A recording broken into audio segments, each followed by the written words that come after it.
Friday night football rolls into the Peg for a massive mid-season meeting at Princess Auto Stadium between the 4-2 Bombers and the 2-4 Calgary Stampeders. Calgary comes in after dropping 8 back in week 1 out at McMahon in Calgary, and we are underway. Friday night football in Winnipeg. This is a high kick. Vavel slides under it, takes it at the 15, and they will contain him. Gets back to about the 25 and no further, and that'll give us our first look at Drew Brown, who's 2-0 since filling in for the injured Zach Collaros, and had a game-winning drive last week. Yeah, and Dusty, you said he's 2-0, and I get that there's some familiarity with Tommy Condell, the offensive coordinator with the Winnipeg Blue Bombers, but in the same breath, you don't know the receivers. Every year is a new year. He's really been phenomenal given the circumstance he's been put in. Brady Oliveira stands in behind him. Brady, best game of the season was against Calgary in week 1. His only 100-yard game of the year, and his only rushing touchdown of the season came in that game. They started to Brady, and he stopped for a loss. Let's take a look at Winnipeg's starting offense. Yeah, up front for me, it's the year 15 man out of Saskatchewan, Pat Neufeld. This guy's a special player. To be doing it at his age is something phenomenal. It was really fun talking to him before the game. And at receiver, Ontario Wilson, last week has really developed into the favorite target of Drew Brown. He had 15 targets. Now, he only caught 7 of them, so it'll be interesting to see if they continue to go back to him or if that was just a one-time thing against Ottawa. 35% target share last week for Ontario Wilson. Obviously has some chemistry with Brown, and they're in a throwing situation here. 2nd 11, Brown hesitates, dumps it off, and that is caught on the far sideline by Gavin Cobb, his 9th catch of the year, but that'll be short of what they need for the first down, and it'll be a 2-0 to start the game for the Bombers. Yeah, and I'll say this, if you're Bob Slowick right now, D coordinator for Calgary, coming into this game, your pass defense has been very poor. You're 8th in the league when it comes to yards given up. I know it's only first drive, Dustin, but you like that. Drew was looking to take a shot. They forced him to check it down, rallied and tackled. Something to build on for this Calgary defense. McAllister waits for this punt from Jamison Sheen. It's a low kick.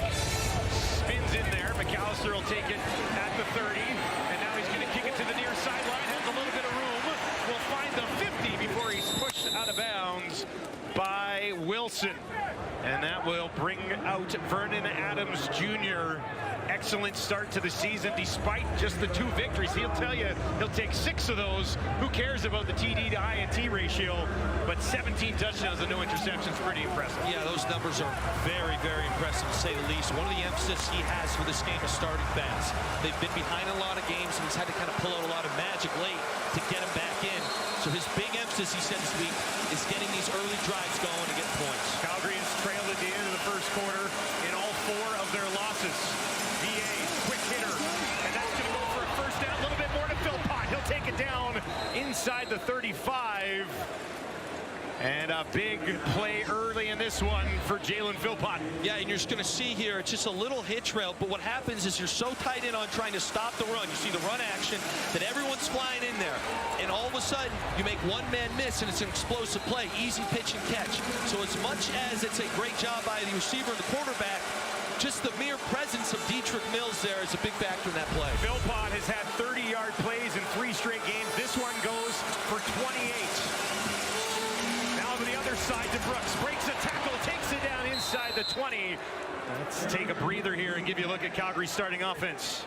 Yeah, up front, the year 2 man, Chris Fortin out of UConn, 8th overall pick in 2025. This guy right now is 5th in the league and lowest pressure rate allowed. For a year 2 man to be doing that, pretty special. And then we talked about Dietrich Mills. He's number 1 in the league in missed tackles. He's number 2 in yards after contact. He's a complete back. The offense runs through him. As much as we want to talk about Vernon Adams, this guy is phenomenal and a very fun watch. It'll be McAllister in the game at running back here behind Vernon Adams. And they'll give it to him, and he takes it down to the 5, looking for the end zone. Got it! Touchdown, Stampeders! What a start! Tyreek McAllister with the early touchdown for the visitors.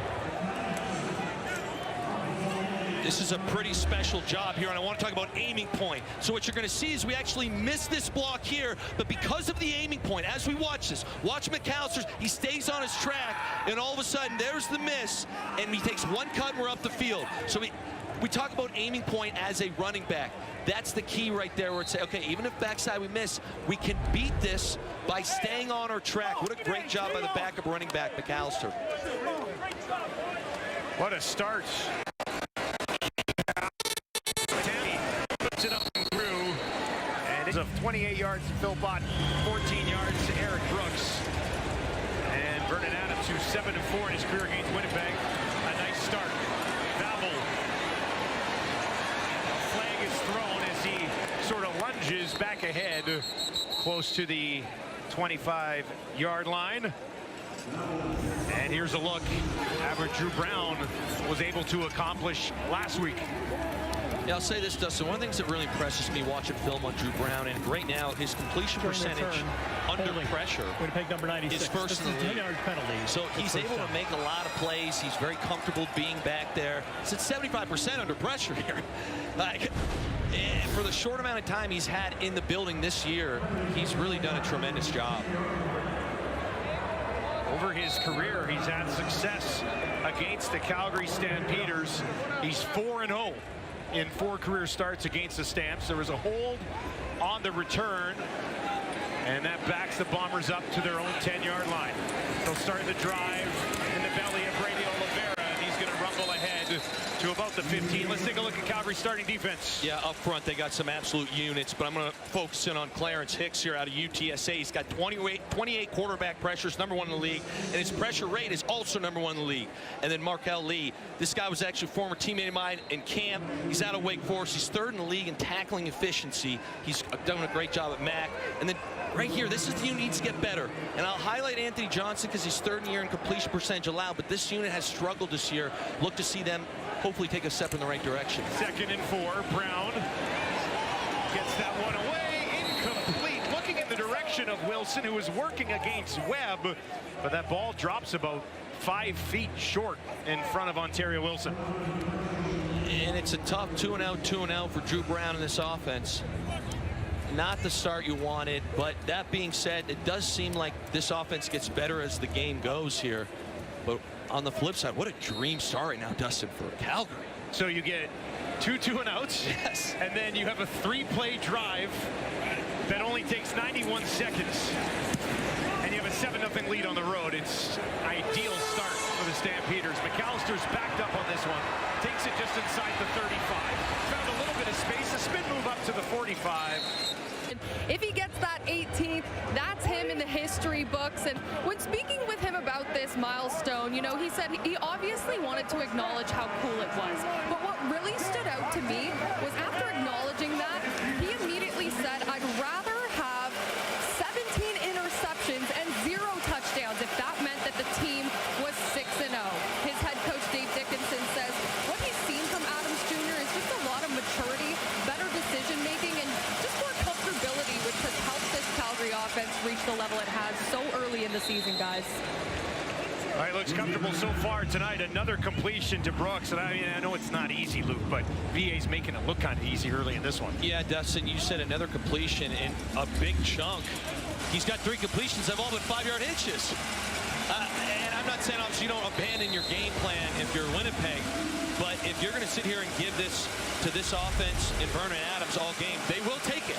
They will take it. Completions of 28, 14, and 12. Yeah. On what you said, 5-yard hitches. Way too easy. This time on the ground, right up the middle. Dedrick Mills pushing it ahead against this Winnipeg starting defense. Up front, Jake Cereza, big offseason acquisition. He's tied in 6 in quarterback pressures. You know, to me, though, tonight, it's about eating up blocks in the run game to free up one of these 3 guys. They're all tremendous linebackers, but Tony Jones right now tackling at a percentage of 90.4%. His efficiency, that's 8th in the league. He's been phenomenal. And the big one here is Jake Kelly. He's filling in for Cramdy. He's out of Bishops. Cramdy is kind of the mastermind behind the whole defense for me. They love to play match coverage, disguise things. So Cramdy out, he has huge shoes to fill. We'll see how he does. Cereza had 3 sacks in week 1 against Calgary. Empty backfield here. VA feeling the pressure. And Willie Jefferson bats him down because, of course, he did.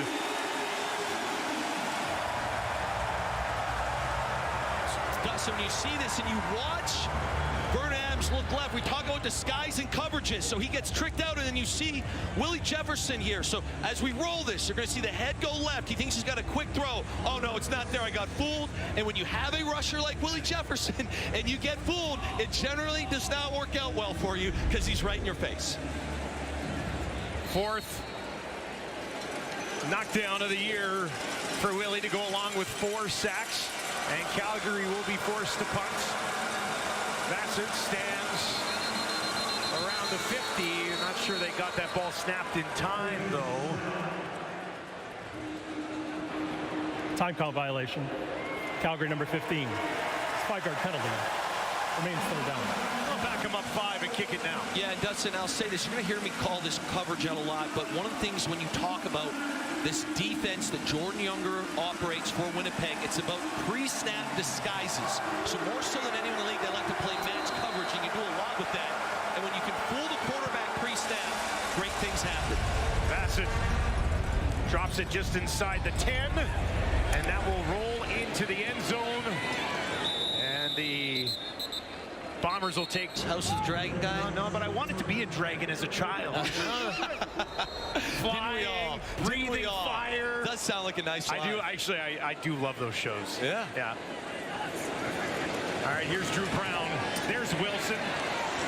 Turned it around, but wrapped up. Nice tackle there by Ben LaBrosse, getting the start at corner for Calgary in this one.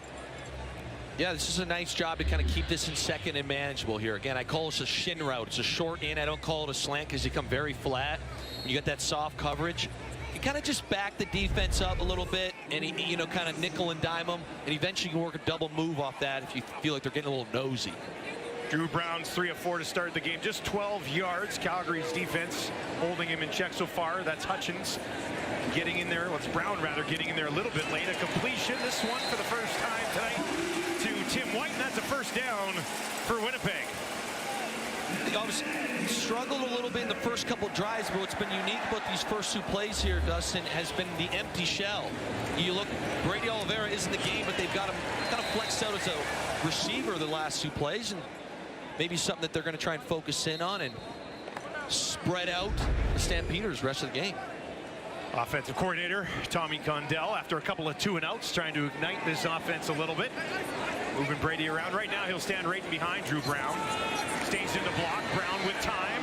Goes down the field, and that is in and out of the hands of Tim White, who will probably tell you that he should have had that one. Yeah, this is a concept they love running.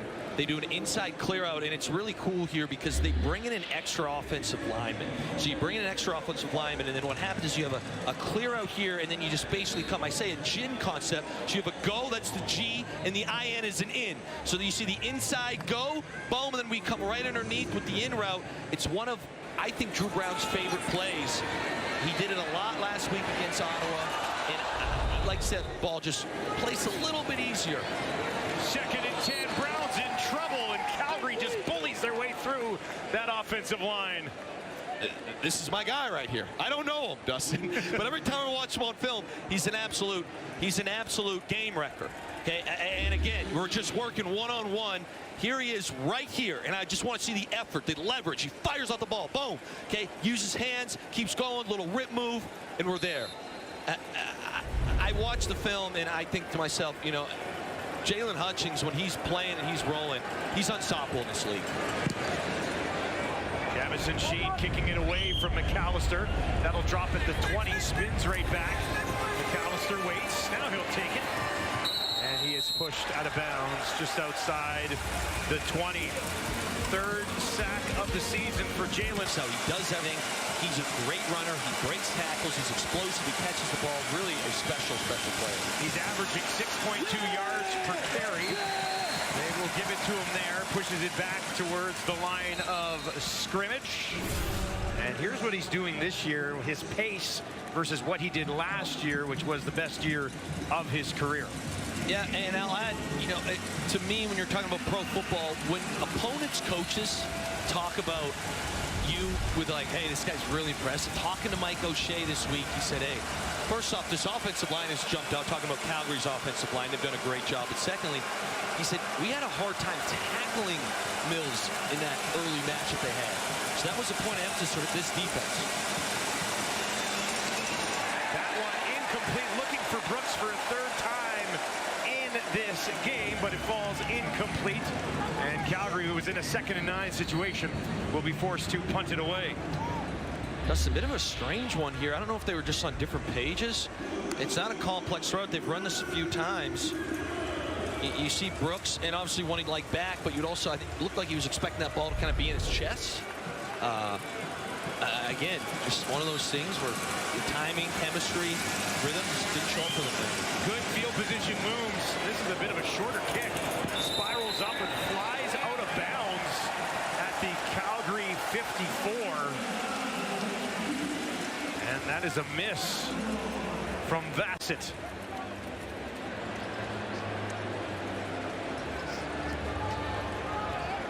And Winnipeg is going to have excellent field position to start this drive, trailing here early in this one by 8. Legal punt out of bounds, Calgary. It's a 10-yard penalty from where it went out of bounds. First down, Winnipeg. And we were talking about one running back. Let's look at the other in Brady Oliveira. And he is moving up the list of all-time franchise greats. And obviously he's had a special career. I just like the way this whole unit runs the football. Like even right now, you bring in a true tight end, Dante Daniels. You got Brady back there. They're just thumpers, Here it is, inside zone. Brady understands what to do. Yeah, they bring in Dembski there to help block a little bit as well. And Brady's made a living off of this, right? This is what Winnipeg does. And he does such a good job in talking to Pat Neufeld before the game. He calls it protecting his blocks, where when you watch Brady run, he's very patient in the backfield. You'll see him set up because he doesn't want guys falling off. He understands what the blocking scheme is, which is a key point for any running back at any level, so he can set up his blocks. That's what I think his best skill is. And again, you'll see him, I call it popping the clutch. All of a sudden he's patient, boom, pop the clutch, and he gashes the team. Now they run Brady out to the top of your screen, way out to the left for Brown. Empty backfield, Brown goes over the middle, and he's got a completion to Pokey Wilson, but there is a flag on the play just outside the 40.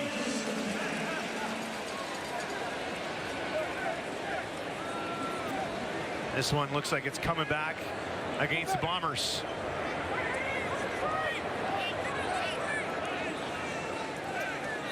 Offside. Winnipeg number 20. 5-yard penalty. That's Brady. He's second down. Our guy here, and that is one of the risks you take when you take a running back and you put him into the, receiving world, if you will. And there he is right there. You see him. He's just not used to the waggle, not used to the cadence, and you miss a first down there. And now we're sitting at 2nd and long. The dreaded CFL 2nd and long. 2nd and 10 from the Calgary 46. 4 options out to the left for Brown. He's going to use one of them over the middle, and that is held on to.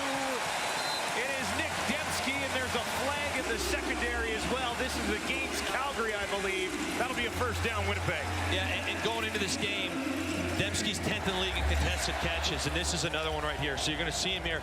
This isn't really anything crazy. It's almost like a basketball-style catch. So he bends in here, and you see how he just... interference. Calgary number 9. Result of the play is the first down. The penalty is declined. I call it getting first thick. Down. You got to kind of square up. When I say a basketball catch, it's a possession-style play where you shield the defender Webb there with your body. Dembski's one of the best guys at doing that. As far as his contested catch ratio goes, he just got one in the stat. Just call him right there. You don't have 3 consecutive 1,000-yard seasons without making a few contested catches along the way. Absolutely. Fresh set of downs for the Bombers from the Calgary 29. They'll hand it off to Chris Ike, and he pushes it down. Short pickup on first down as they work in Michael Chris Ike to the running game a little bit. And to me, these are the situations they really need to stay out of Winnipeg. And I get you get 3 there at 2nd setup, but you'd like to be 6 or shorter. That's going to put Drew in a really, really good situation, because we both know these 2 ends in Hicks and Orimolade, they start getting in situations where they can pin their ears back. Look out. Calgary gave up 15 points in the first quarter last week against Montreal. They're going to send 5. Brown, a deep drop. Now an end zone shot!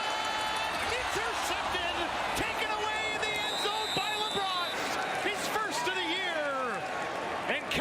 defense holds strong.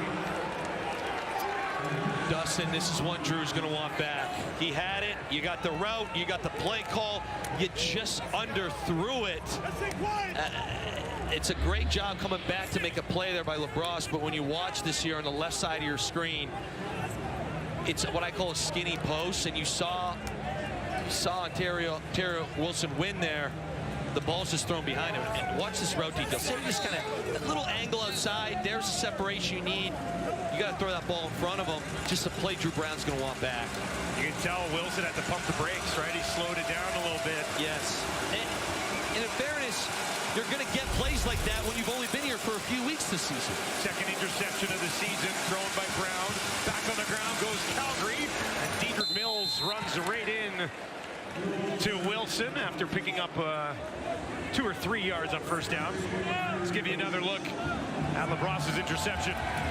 And on the flip side, when you're talking about defense, so you get burned a little bit, but LaBrosse not quitting on the play, not being like, hey, coming back, high points the ball. It's a tremendous job. They say DBs can't catch. That's a pretty nice catch right there, Dustin. First career interception for the 4th overall pick in 2024 out of McGill. It'll be an empty set for VA. 3 to the left, 3 to the right. Pressure up the middle. On the right, taken down. Oh, it's Willie again. Had a knockdown earlier.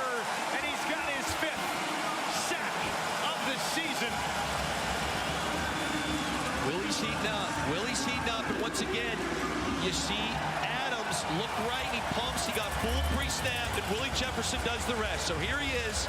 Okay, and he's just going to win. So as we watch Adams, he looks to his right. Not there. And Willie Jefferson, he really splits the tackle, the guard, didn't he? rips through there. Wrecking ball vibes. They need a play. He's making it. And he's done that for a long time for this team. Willie had a good season last year, but he's having a prime Willie Jefferson season this year. It's incredible. He absolutely is. And between the knockdowns, the pressures, the sacks, he does it all. And I do think having Jake Serezna has helped him a lot, because Serezna can take up so much opportunity and identity inside as well. Guys with key on Jake as well. Bassett hangs this one up there. Babel takes it just outside the 40. And Babel's got a little bit of room. He'll spin into the 50, stays on his feet, and he's still going. Oh, Trey Babel! They'll take him down just inside the 30. Not a house call, but that was a spectacular return for Trey Babel. Dustin, that's why this guy's the best in the league at this. The crease was unbelievable. They were here a few moments ago as well, but Brown threw that interception. This time they'll go on the ground to Brady Oliveira. There's a flag as Brady takes it down to the 20. Would have been a good pickup on first down, but I believe this one is coming back. Yeah, it's unfortunate he missed one block here. It's called riding the wave, but it is going to come back here. This would be against Winnipeg. Holding. Winnipeg number 10, that penalty's declined. Holding. Winnipeg number 66, that is accepted. It's a 10-yard penalty. It's first down. 2 holding penalties on the same play there against the Bombers. So it's the front side here. This is where we're looking. This is the front side of the play. I'd call this a wide zone because the aiming point's a bit wider. And you see, I mean, it don't get it more obvious than that.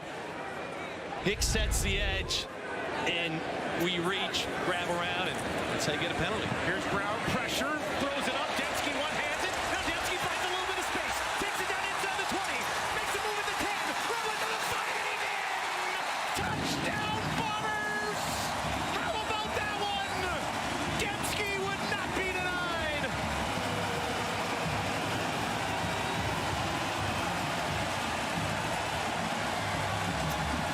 Eddie, this is an awesome play call. Awesome play call. Little wide receiver screen. What have I been saying this whole game? They got great rushers. They got great rushers. Well, what do you do when they want to pin their ear back on a first and super long? Let them rush up the field, and we'll slide a screen right in behind, and Dembski does the rest here. Makes a man miss. This guy's a special player to watch. I love the play call there by Tommy Condell. Castillo makes it a 1-point game as the Bombers are on the board. Dembski's 3rd touchdown of the season. let's go back to this play call. So you see Dembski there. This is just a little screen, like he's in protection, a little patience. Boom, you see Neufeld get out. Neufeld, the big fella, just some presence. Dembski cuts right off of him. But again, we talk about these rushers on Calgary. And here they go. They get way upfield. So we're going to get way upfield here, which is what we want. We want to sell here front side that we're trying to basically go. And all of a sudden, kick, kick, kick. We let them lose up the field. Everyone comes in. We slot in right behind. You got two, as you know, Bulls on parade for me. 2 linemen. Brady all there. How about Brady with the finish there? I mean, he electrified this building. I haven't even gotten to the catch. I always find the one-handers, Dustin, whenever you can pluck it, it just adds a little more for me. As opposed to roll it into your body. Which is still sick. Watch that. You know, see how he blocks that? Oh, he did. Get out there, Nick. There it is. Those gloves, hey? Yeah. Got it done. Got it done. I believe it was Neufeld and Ellsbury, too. When you get O-linemen in space, let's give Pat Neufeld a little love here. This guy is in year 15, and they're running screens to his side. His side needs out in space. Dembski come right off him. That's a very well-executed offensive play. Perfect timing for it. Perfectly executed. We got a good one shaping up here on Friday Night Football. In the paint, McAllister. Good burst. There's a flag. He's tripped up and taken down at the 40. Vernon Adams Jr. will get the ball back for the Calgary Stampeders. Started the game 3 of 5 for 54 yards. Had a 3-play drive on their first offensive possession of the game to give them the lead if you're just joining us. And now Winnipeg During the return, has answered. Holding Calgary number 2. This is a 10-yard penalty. First down, Calgary.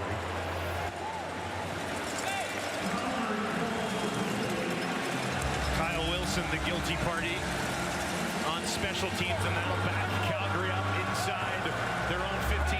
Yeah, and this is the worst. If you see it right here is where we're looking. You get bullied. Jackson comes down here and just says, boom, I'm going right down your chest. So you get bullied on film, you get ran over, and then you kind of grab on the way down. So not only did you lose the rep, then you get the penalty. That's a tough, I've been there. I've been there. It's a tough spot. You want to destroy that tape, don't you? Yeah, you're like, oh man, it's going to look bad tomorrow. Adams on the out to Brooks, and Brooks gets his hands on this one, and that'll silence the crowd, at least for a moment, here in Winnipeg. Got a little nervous there, Dustin. You see Vernon Adams. Look, he goes to throw it. See, it's just a little, there's a little clutch there. Something he talked about this week was how against this defense, it does so much disguising. They do match coverage. They trigger into what looks like zone. They play man. He needs to be on time, in rhythm, and accurate, and that's getting very close to being a dangerous throw. It's a 2nd and 4 for Calgary. Right on their own 20. 4 options out to his left. Pressure from Winnipeg. VA lays it out, and it's hauled in. Philpott went and got it, working against home. First down, Stampeders. I'll tell you this, Dustin, it's a sweet throw, it's a sweet catch. We talk about Mills. Look at this blitz pickup.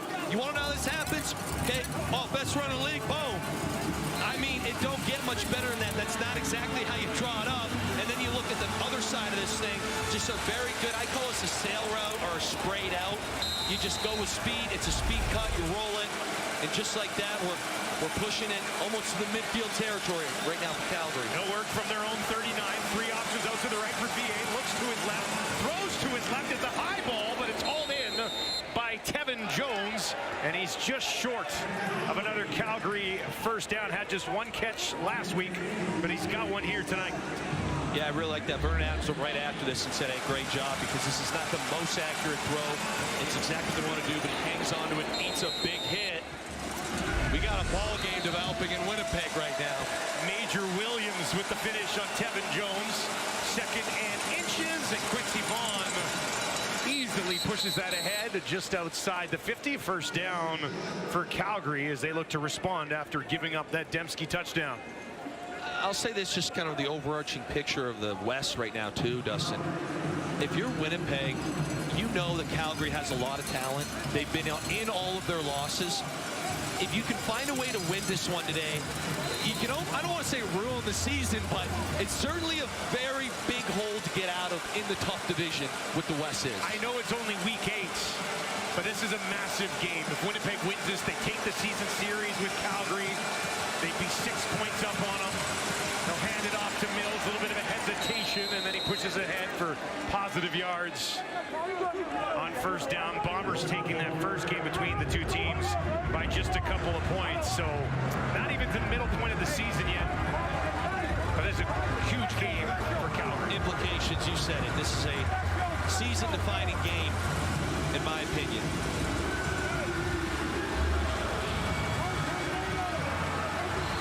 Another look at Mills, who lost a shoe at the end of that play.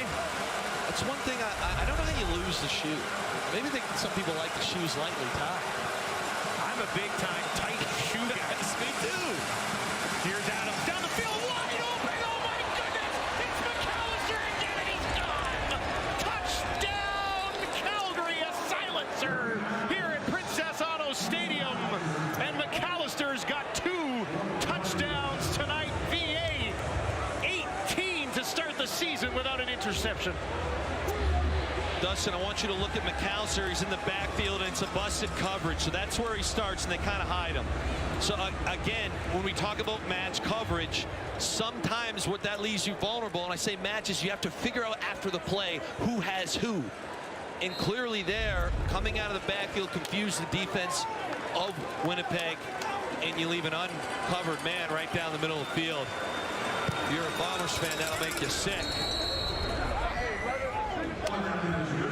If you're a if you're a Calgary fan, you're pretty thrilled with that play call. You're loving it. 6 plays, 96 yards, ends up in the hands of a wide open Tyreek McAllister, who's got 2. All the eyes to it. You're going to see everybody look at this pick route, but we forget right down the middle of the field here, and then our deep safety is also pushing to a potential vertical. So to me, there's 3 guys there that are in the wrong.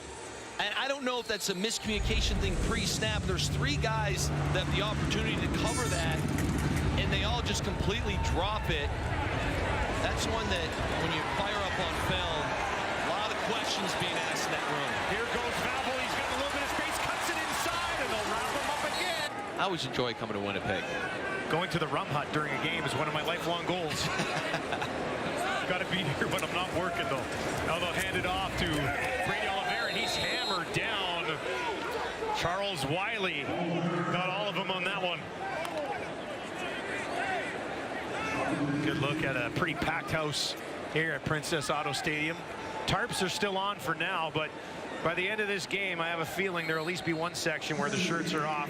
28 degrees at kickoff. Felt like 38. Yeah. Rain this morning, too. Very muggy vibe here today. Thunderstorm this morning. Heard thunder in the morning. Creeps him out a little bit. Yeah. Winnipeg, all grit. 2nd and 8. Brown got that one in there at the 50, but it won't be enough for a first down. Good tackling from the Stampeders, and Dembski could not get loose.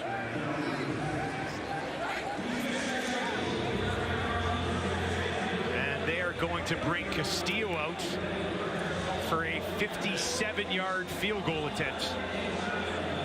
58-yard field goal attempt. Looks like is what it'll be. Sergio Castillo hit from 56 earlier this season. This one from 58, just inside the right hash. That kick is up, and it is yanked wide left. McAllister waits, takes it out here on the missed field goal. And we'll find the 10. Winnipeg downfield, trying to slow down, but they won't. Here goes McAllister. How about this? He'll find the 50, and he is gone. Tyreek McAllister goes the distance. Touchdown, Stampeders. Not a flag in sight. And McAllister has a rushing touchdown, a receiving touchdown, and now a return touchdown in this game. I think there was a laces out. I think it was a laces out dad situation. It looked like a bit of a funky hold. Because that ball was kicked very strangely. And you look at this, Dustin, and I know there's a lot of people that love this. For me, look at the O-lineman. I mean, I'm just not like, you ran by some O-lineman, Dustin. You're not as impressed by him. No. You know, for me, I love to see guys make great plays in competitive situations, and I'm not trying to take anything away from McAllister. He's obviously extremely fast and hit the hole very well. He just ran by a bunch of linemen there, didn't even get touched, and it was even closer. Let's check out the hole, because that's a bit of a strange kick there by Castillo. Yeah, we got to get another look at this. I mean, Castillo has been good from deep, and they use him a lot from this far out. Oh, laces. I'm not a specialist. With it spun in, I don't think the laces were in, though. I don't think we got laces out there. Those are side laces. Yeah, you'll have to ask a kicker. It just was really a poorly struck ball. I mean, it struggled to even get to the goal line. That kick went about 59 yards, really. I mean, look at the big fellas trying to, like, dude, we got no shot here. We got no shot. And I feel for him. Imagine asking a guy to be 320 pounds and battle in the trenches all game and be like, hey, go tackle McAllister. Which you don't usually have in open space. 118 yards for McAllister. And he's got a return touchdown, a receiving touchdown, a rushing touchdown in the first half. He's been phenomenal. I mean, what can't this guy do tonight? This is an all-time half from Tyreek McAllister. And now Winnipeg finds themselves in a bit of a hole here at home. Tons of time still. And we are settling in for an absolute doozy. For Friday Night Football, McAllister has 240 combined yards and 3 touchdowns in this game. Now here's Babel. If anyone can answer, it's him. And Babel will be contained back to the 35 and no further. I think if you're a Bombers fan right now, the good news is you were in a similar situation last week against Ottawa and much later in the game. But one of the big things is playing at Princess Auto, obviously the fan, the crowd noise. This place has gone from very excited after the Nick Dembski touchdown to very silent at the moment. It was a 17-point fourth quarter comeback against Ottawa. They trail in this one by 15, but we're only midway through the second quarter.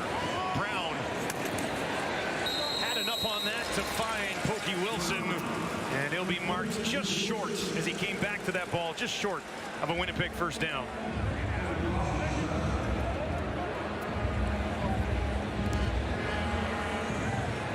For Wilson, that is his second catch of the ball game, and it'll be second and inches.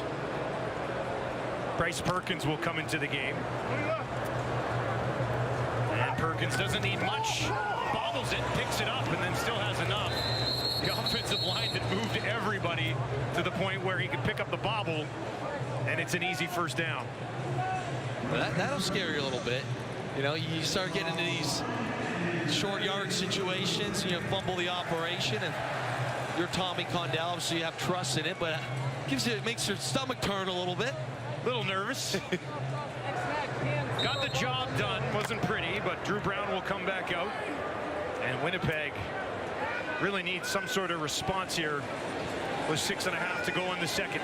They'll work from their own 46. Tim White in the slot to the left of Drew Brown, and they'll go on the ground with Brady Oliveira, waiting for a hole to open up. Nothing did, so he just pushes it ahead for a couple of yards on first down, and they've contained Brady so far in this game. This Calgary defense has to be happy with the first half. Yeah, and you said it, Dustin.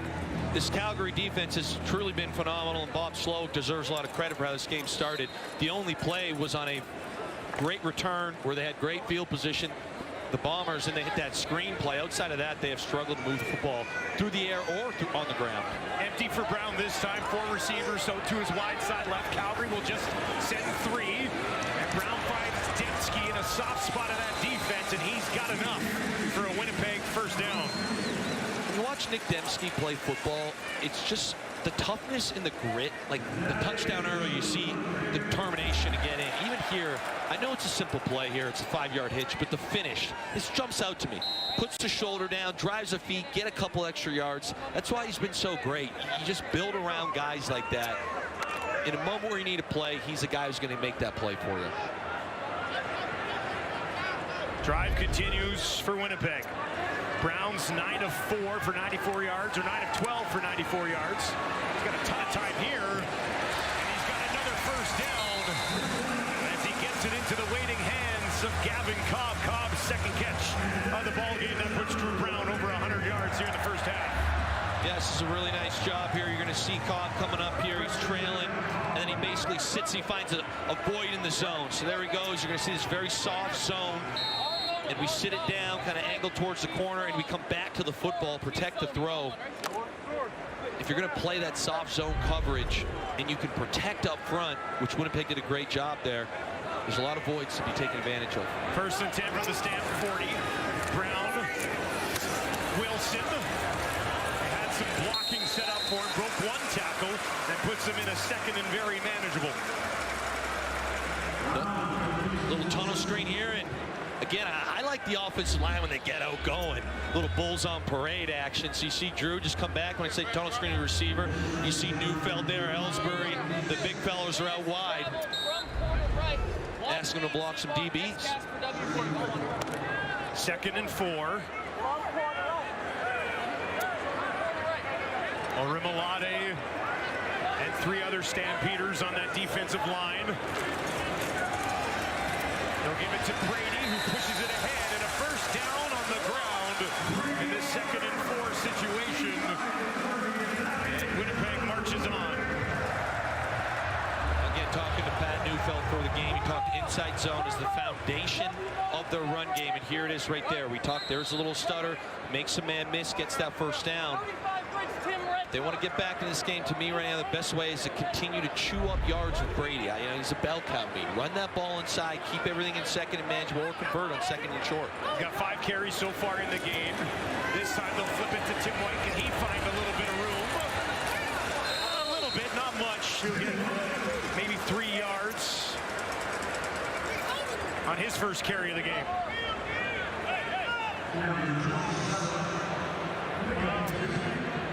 Jamie, though. Yeah. Big year for Jamie Stewart. I think he got honored in a big award for the golf world. Big birthday today. Turning 52 years old. Here's Brown. Good timing on this as Wilson turns right into it, and it's waiting there for him. This was awesome by Drew Brown. He threw this ball before Poke Wilson was even out of his break here. It's just a comeback route. You're going to see him push up, come right back. So here we go. Little switch concept. Boom, we go speed, speed, speed, speed, back to the defender up. And you can see Drew knows that's, we talked about chemistry. He hasn't been here long. We talked about how many times he's been targeting Ontario Wilson. When you can throw a ball to a perfect spot before the receiver even puts his foot in the ground to break, that's when you know that combination is humming. 15 targets last week, 6 in the first half for Pokey Wilson. First and 10 from the Calgary 14. Brady Oliveira! Right down Main Street, untouched. Touchdown, Winnipeg! Brady's first rushing touchdown since week 1 against Calgary.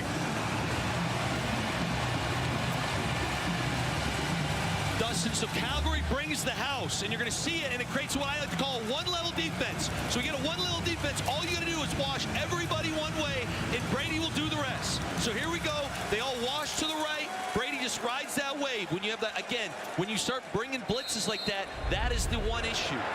So Brady starts right, cuts left, but as the offensive line, you almost start licking your chops like, hey, we see the blitz. If we Half as they go from trailing 22-7 up to 22-14. Now it's booted low, bounces once.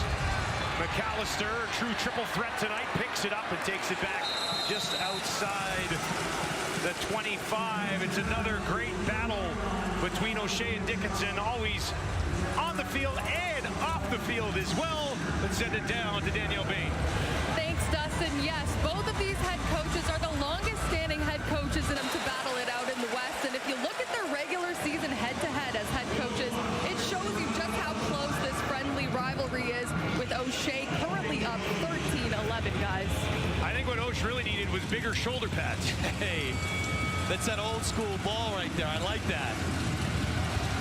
It must be pretty unique to have played against a guy for that long and on 2 opposite positions, and then coach in the same division now against them. Well, both have so much success as a player and as a coach as well.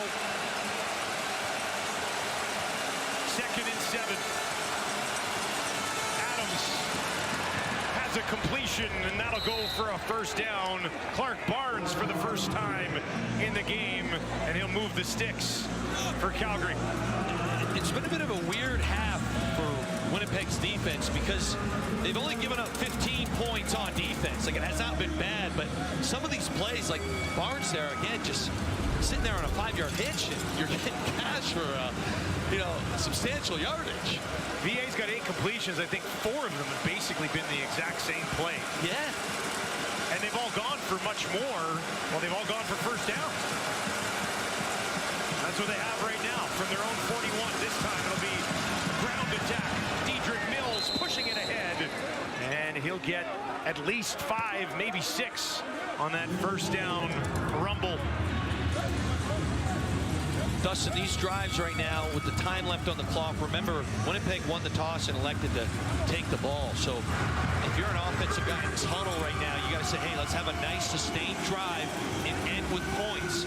End with points and get a chance to double up here. A lot of games can be won and lost in these moments. 2nd and 4 for Adams.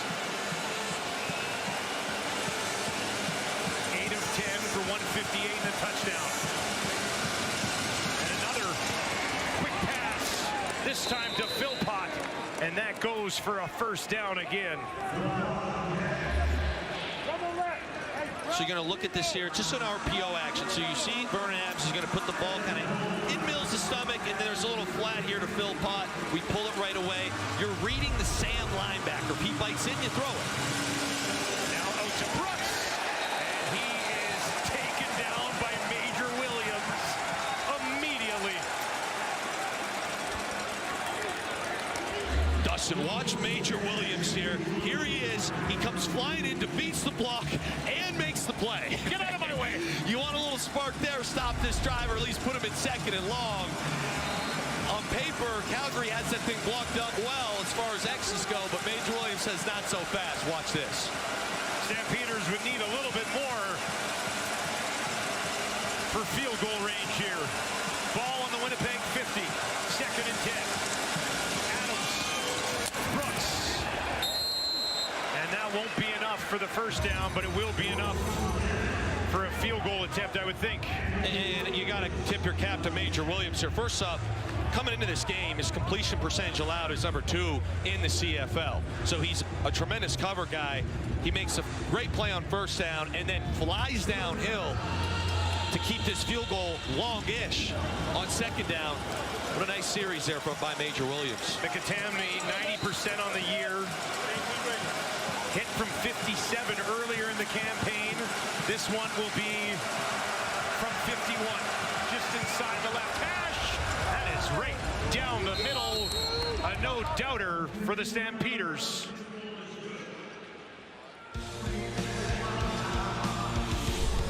The CFL on TSN is brought to you in part by The Score Bet, an official gaming partner of the CFL. Well, we saw Castillo from 57, 58 earlier, and he shanked one. McAtamney, no mistake here. Yeah, I mean, can't kick it much better than that.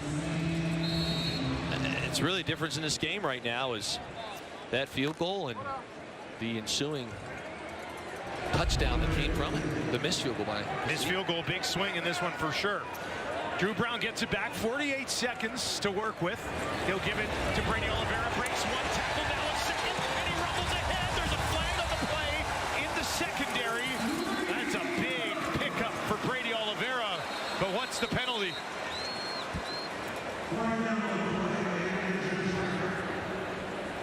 Got an injured Bomber lineman as well. I believe that's Broxton. Reaching for his right knee. It is indeed Broxton.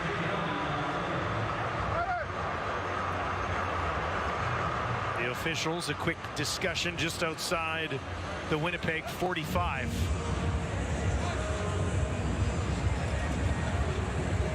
See on the timing of this flag being thrown. Long discussion there. Broxton, 5 years with BC Lions, all CFL last season. And he is up relatively quickly and walking off the field. We believe this flag is going to be picked up. You look at Dembski here. So what happens with these rules is whether or not he's considered in the tackle box, depending on that motion. There's no foul on the play for low block. It's a legal block by 10 Winnipeg. So if he's a tight end in the position of a tight end, that is completely legal. It's a bit of a gray area where if he's, let's say, a yard outside where the theoretical tight end would line up, then that's a illegal block. So I think they saw it, probably went back, realized, yep, he lined up as a tight end via the motion. Clean play. 21-yard rush from Brady Oliveira stands. Brown now. Pressure hit as he throws. Almost intercepted. He got popped by Clarence Hicks.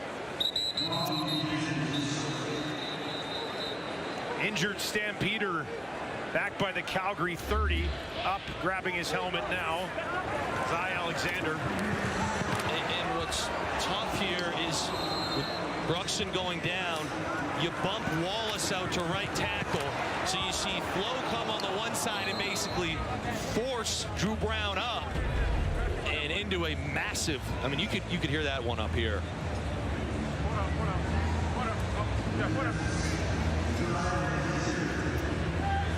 So Winnipeg has this ball in a second down situation on the Calgary 49. They would already try it from here with Castillo. We saw him miss from 58, but if they don't pick up anything here, trot him out here again, I would think. But 2nd and 10 for Brown. He's got Dembski and White and Wilson out to his right. Now Gavin Cobb slides over there as well. Brady out in the slot to the left. That's where Brown's going to look. It's where he's going to throw. He's got Tommy Neal, and Neal will be stopped. Nice tackle on the play. And Neal is stopped just outside the 40, so a little bit more manageable here for Sergio Castillo. Yeah, and when we roll this, Neal does a great job of catching this thing. Okay, but look at the tackle here. Boom. Okay. These things, they matter so much, because if it's not a big hit or anything like that, it's a first down, the sticks are moving, and we get a couple extra plays getting closer. 49-yard field goal attempt, pretty much straight away for Castillo as he looks to bounce back, and that's exactly what he does. Flats it through, right down the middle. Little shoulder shrug there from Sergio, and the Bombers come away with points, and now trail by 8. You do love to see that mental toughness from a kicker. Obviously, this guy's been doing it for a long time. You expect it. But I always say you got to continue to highlight when guys make mentally tough plays. You miss it, it leads to 7 the other way. The last kick, he comes in, long kick there, drills it right down the middle. I'll tell you one thing right now, Coach Mike O'Shea's going to love that out of his kicker. Castillo knows that his miss earlier will be a talking point at the half, because it led to a 118-yard return TD. Laura, Enoch, Milton Lapo waiting for you at the half here on Friday Night Football. VA's got 9 seconds. And he looked for field goal range. He's in trouble and he'll be taken down. Ball is out. Calgary's on it. And VA a little slow to get up. Serezna, a wrecking ball late in the half. Watch the effort here from Serezna. He's playing with this is a 3 technique for all those football gurus out there. Just grinding, comes up, little bull rush action, keeps working, slides off it. It's the little things. You want to take away scrambling lanes for Vernon Adams, and he got up real gingerly there. Good to see him back in there taking knee to end this thing. We're going to talk some trash. Major Williams as well. Lovers Calgary leads 25-17. Danielle Bain is standing by with Nick Dembski. Nick, 3 out of the 4 wins you guys have so far this season, you've been trailing at halftime. What has allowed you guys to pull those off, and what will you lean on here in the second half? I guess it's just the resilience of this team. You know, we never consider ourselves out of the game. We just want to make sure we fight till the bitter end. So we just got to do all we can, play our Bomber standard, play our Bomber football, and we'll be good to go.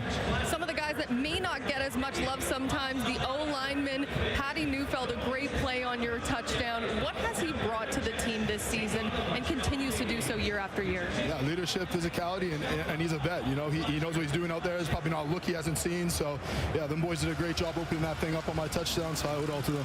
Thanks so much. Thank you. Winnipeg won the first meeting of the season. Calgary's lost 2 in a row. They're 2-4. They're 2-1 when they lead at the half, which they do now, and they will have the ball to get us started. McAllister, first player in league history.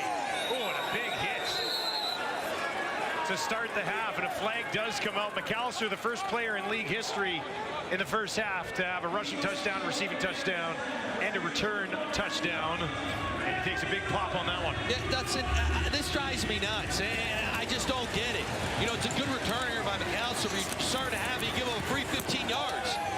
Like, that's clearly a late hit. You're stepped out of bounds. At least try and lay up. Like, in a tight game, in a division game, you just can't give up 3 yards. I'm already fired up. We're 5 seconds into the second half. I'm losing my mind. 14:55 left in the third quarter. They might get away with one here. It looks like we're having a meeting of the minds here with the officials. So it did look like that is a penalty, but yes, there may be a penalty on the other side here too. During the return, holding Calgary number 90. Major foul, unnecessary roughness. Winnipeg number 36. The difference is 5 yards. It's first down. Does that calm you a little bit? It does. You know, they catch a break there. I just think it's an unnecessary penalty in a game where it certainly seems like right now it can happen, but it's going to come down to potentially one player, one possession. Calgary will start here on their own 41. Edric Mills will slide over to the right of his quarterback, Vernon Adams. Adams fakes it, now down the field, has Philpott. Philpott bounces on the one tackle, makes another man miss, still going, oh my goodness, Philpott, he'll find the 20, and he's going all the way. Touchdown, Calgary! They start the half with a bang. Adams, Philpott, end zone. Dustin, what an electric start to the second half. Let's talk about how this thing gets done here. Okay, it's a great disguise. So when we go back, look what we got here. We got an extra offensive lineman playing tight end, and we've got a tight end. Looks like run. We got Dietrich Mills back there. We show run. We line up in it. We got a pulling guard. Everyone bites in. We get a one-on-one matchup to the wide side of the field, and Philpott does the rest. Makes one man miss, makes two men miss, makes three men miss. You want to talk about an extra effort play right there. Should have just been explosive. I'm losing my mind in a good way. Philpott there, it's a sweet route, and it's even better after the catch. To make it three guys miss. What a start to the second half. 69-yard touchdown pass to Philpott. He's had at least 30 yards from a big play perspective now in 4 straight games. And the Bombers, we said it early, they've had some trouble tackling tonight. A lot of trouble. And that one will certainly be reviewed and probably dove into heavily when they look at the film on this game. What a play by Jalen Philpott, and just the route there too, and understanding leverage, understanding coverage. You see at the top of his route, he just makes a real subtle Dustin, but it's a subtle move to the outside. Little stem late in his route, which just creates that separation. Ball's thrown on time with extreme accuracy, and again, after the catch, that's what drives you nuts if you're a defensive coordinator. Okay, you got burned, you give him an explosive, you don't want to give up the big touchdown because we can't tackle.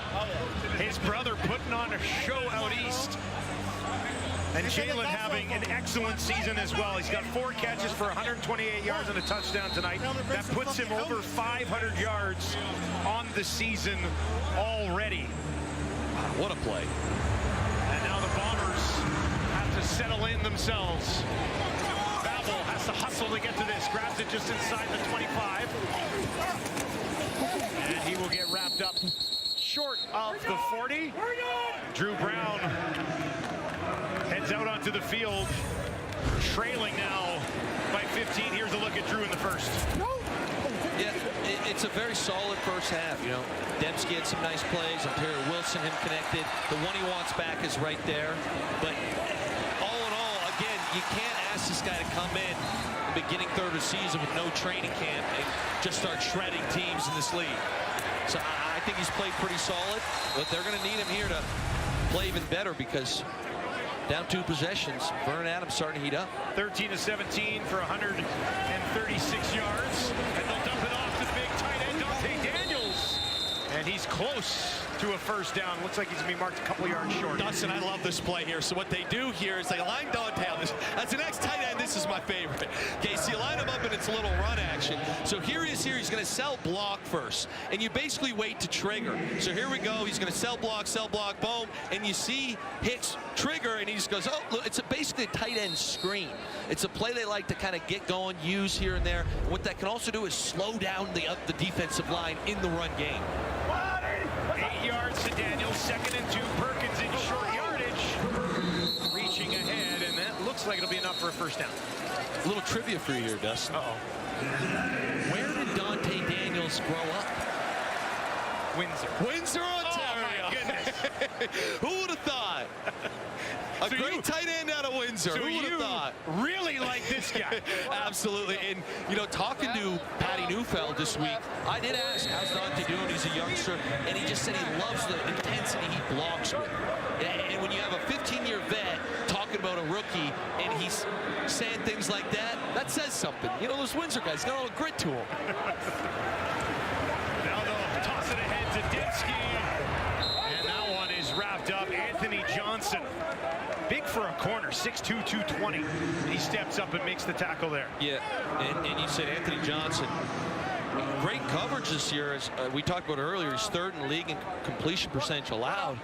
Now he's coming up and making sweet plays on tackles on wide receiver sweeps to Nick Dembski. Sounds like a complete player. Dembski in the first half, 66 yards and a touchdown. It'll be a 2nd and 10 for Drew Brown. Dembski straight down the field. They're going to look for Wilson, and he finds him at the 40. Wilson upended at the 30, but Drew Brown with a big strike right into the heart of that Calgary defense to Pokey Wilson. And Dustin, we talked about the chin concept, the go in the in. It's one of their favorites. And here again, it's a different variation this time. But what we're going to see here is we're going to come out and come inside. There's going to be a clear out route here, and we just slot underneath. Watch the patience here from Pokey Wilson. He ends up coming in. And we'll get back to it. Pokey Wilson does a great job of basically slowing, let the receiver clear out in front of him, and then win on the inside. It's a great throw by Drew Brown. 6th catch of the game for Pokey. Empty set here for Brown. Calgary sends 4. Brown gets it away quickly and on target. Moncrief and Webb were there, but Dembski's got another catch for the Bombers.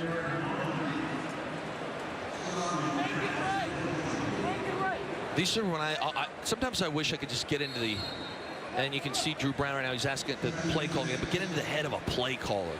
Such a crucial, monumental 2nd down here, 2nd and 6. Any chance you motion Brady back and run the football? Do you go empty here? They got Brady at the top of the screen, way out to the right for Brown. He's going to look to the left. Pressure there. He's in trouble, and they get home. Orimalade's got him. His 3rd sack of the campaign. And they're trying to get a matchup wide receiver on a linebacker, and it doesn't work. And then you're going to see Flo here just absolutely dominate. And again, it's a tough situation because it's not your normal right tackle, but Flo comes all the way around, runs the hump, little stunt. As much as you want to blame offensive linemen, quick game is not supposed to take that long. So to me, that's what we call a coverage sack, not on the O-line. Castillo 1 for 2 tonight. This is a 36-yarder, and he makes it a 12-point game. The Bombers trail by an even dozen, trying to take the season series against Calgary. Orimalade. Okay. Here's Adams. McAllister. And he finds a little bit of space. Picks up close to 6 yards on first down.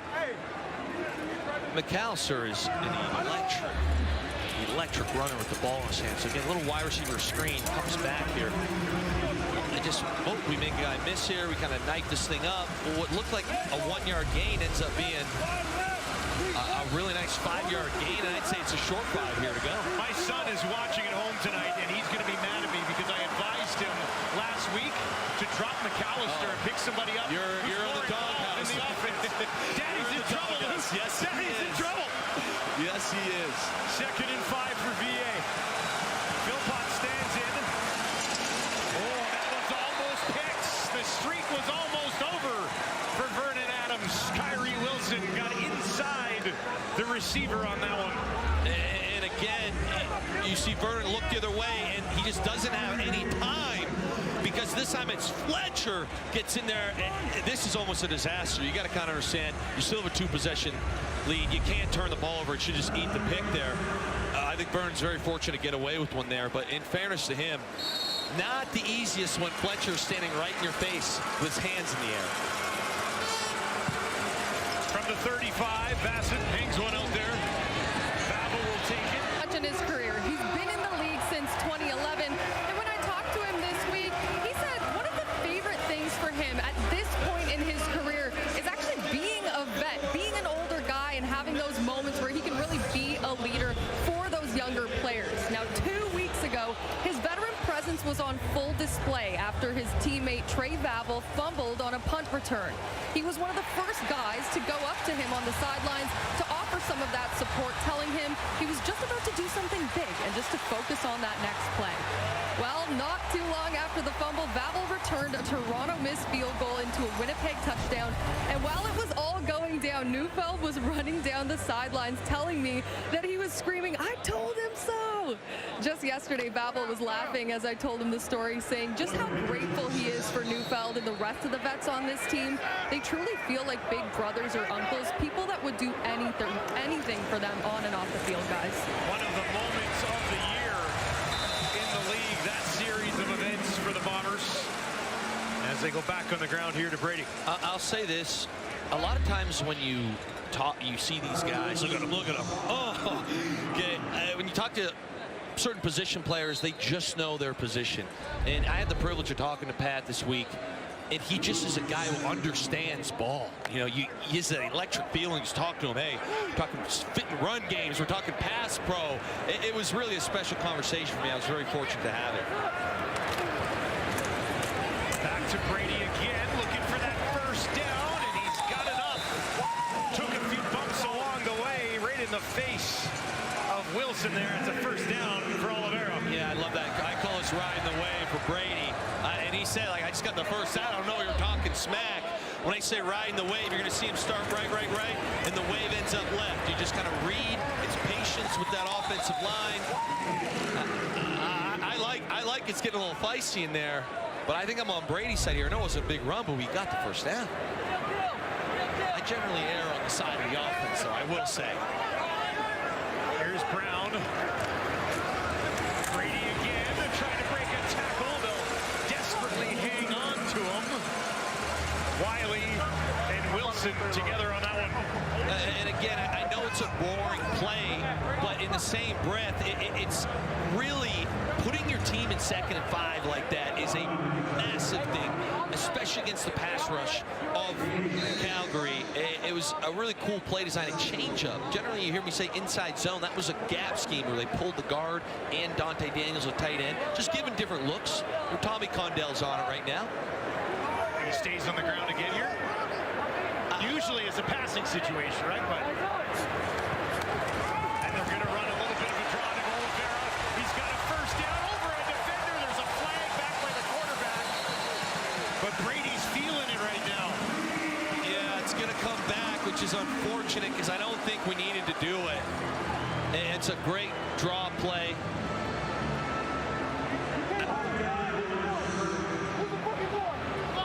Holding. Winnipeg number 65. 10-yard penalty. Remaining 2nd down. So we're looking center here. We'll have to watch this thing. See how they set. So they got the wrong. I believe they got the wrong number there. You're looking. It should have been the left. To me, the left guard there is made. It could have been 2 holes. What a legitimate call. So it's a 2nd and 14. We'll certainly be trying to pass the ball here for Drew Brown, who's 17 of 21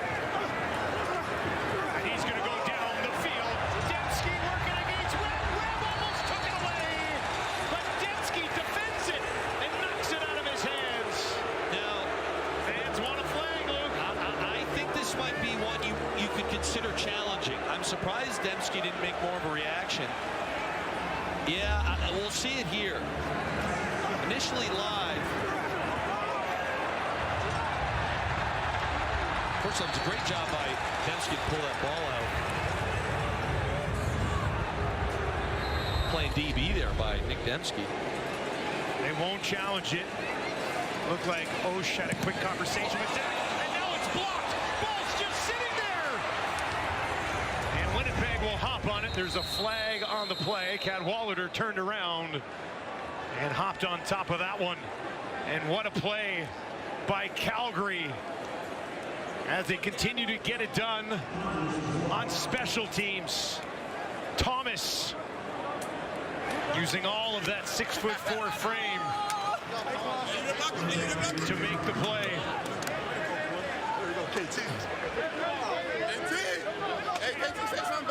Dust. There's a meeting of minds going on with the officials right now, but special teams is killing the Bombers right now. They're just getting, I don't know how this happens. No yards interference. Winnipeg number 47. 15-yard penalty. First down, Calgary.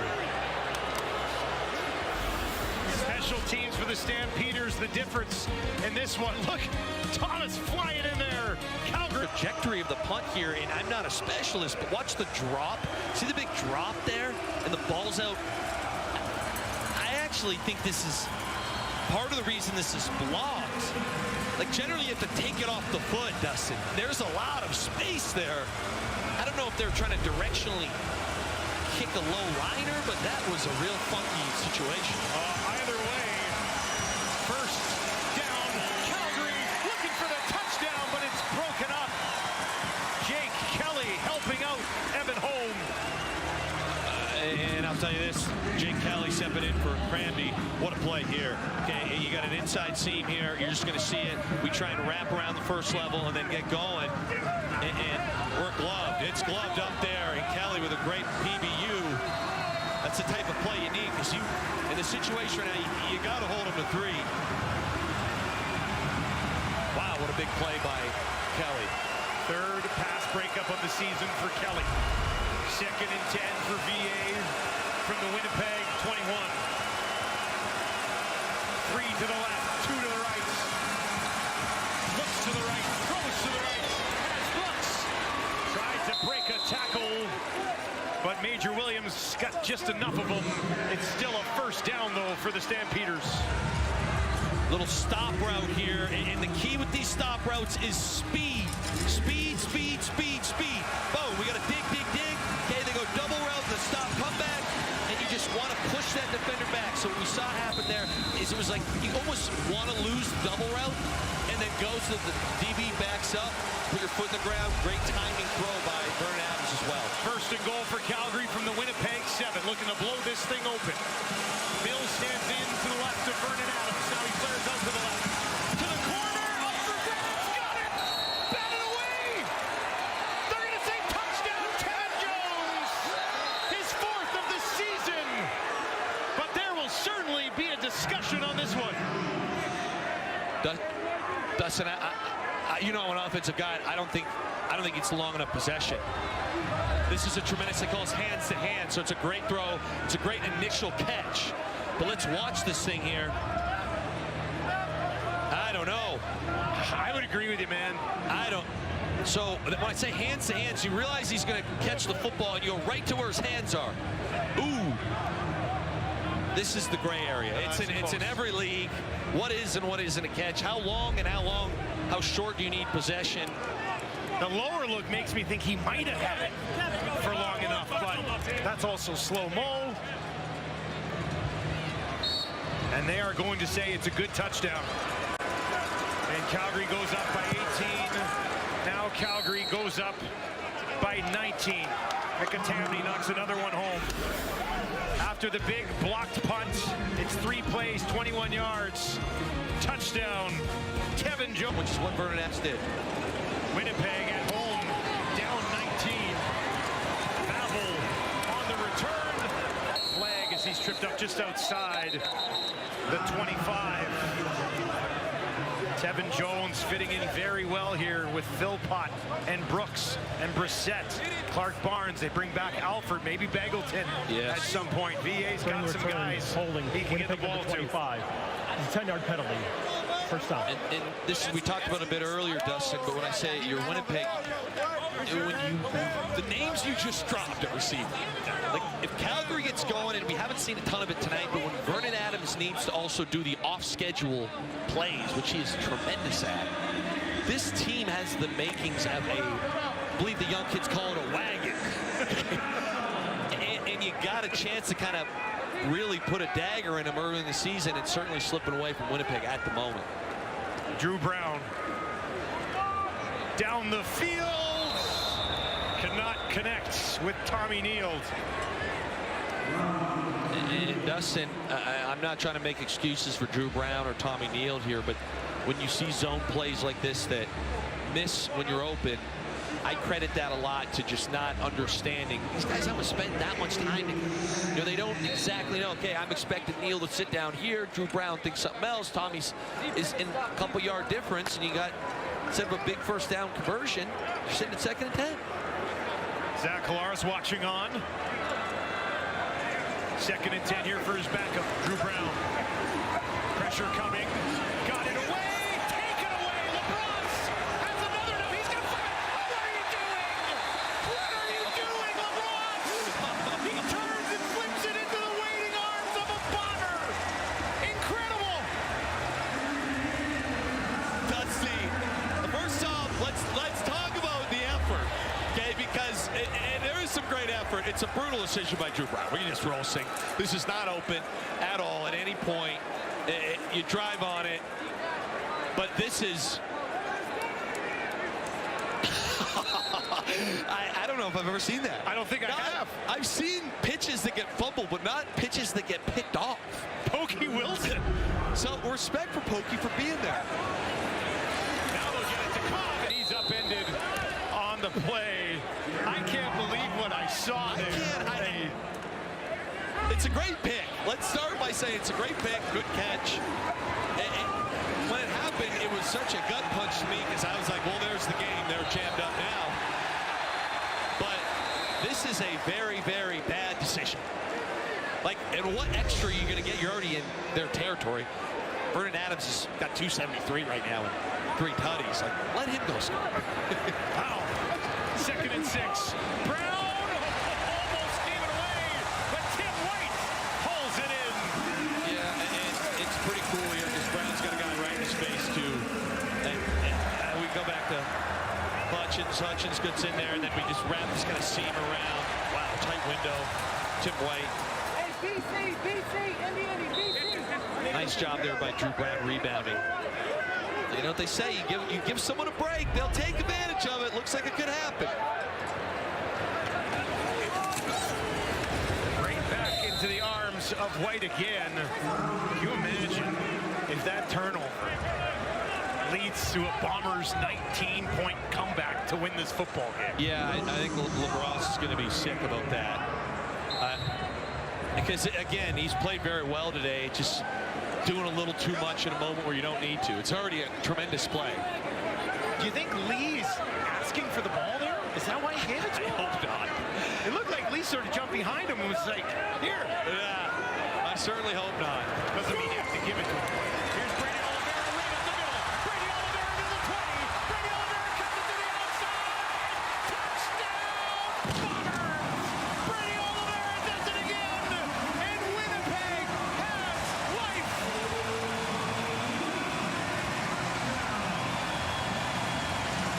Dustin, this is a really sweet draw play. So you're going to watch the offensive line all set. They're not really drive blocking. And it's just a special play call and a great finish by Brady. So you see the 5 linemen. We're all going to take a step back. So ball snap. And you see how they all set like it's pass pro. And then here you go. Everyone rushes up the field. And you got, I'd say new center because he's coming in for the injury. Dewey, great job climbing, and Brady does the rest. Castillo boots it through, and the Bombers' deficit is back to a dozen as they refuse to go away. So what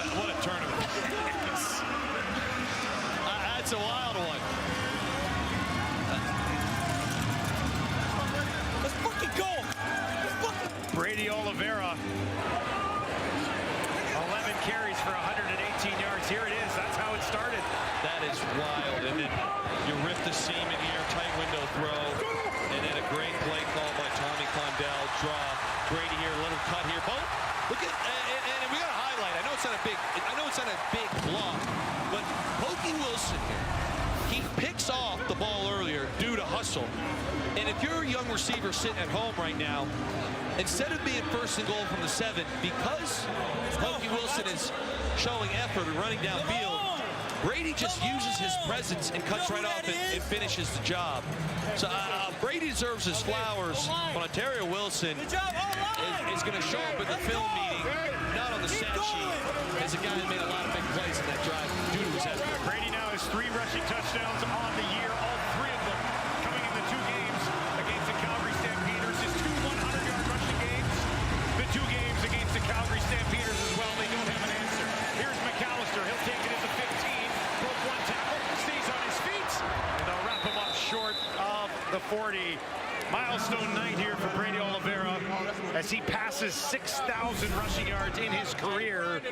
Just the 5th Canadian rusher to do so, joining a very, very short but impressive list. Yeah, there's a lot of great names on that list, and it looks like he might, maybe if it's tonight, it'd be awesome if you're a Bombers fan, but he's certainly going to continue to climb that list here in the very near future.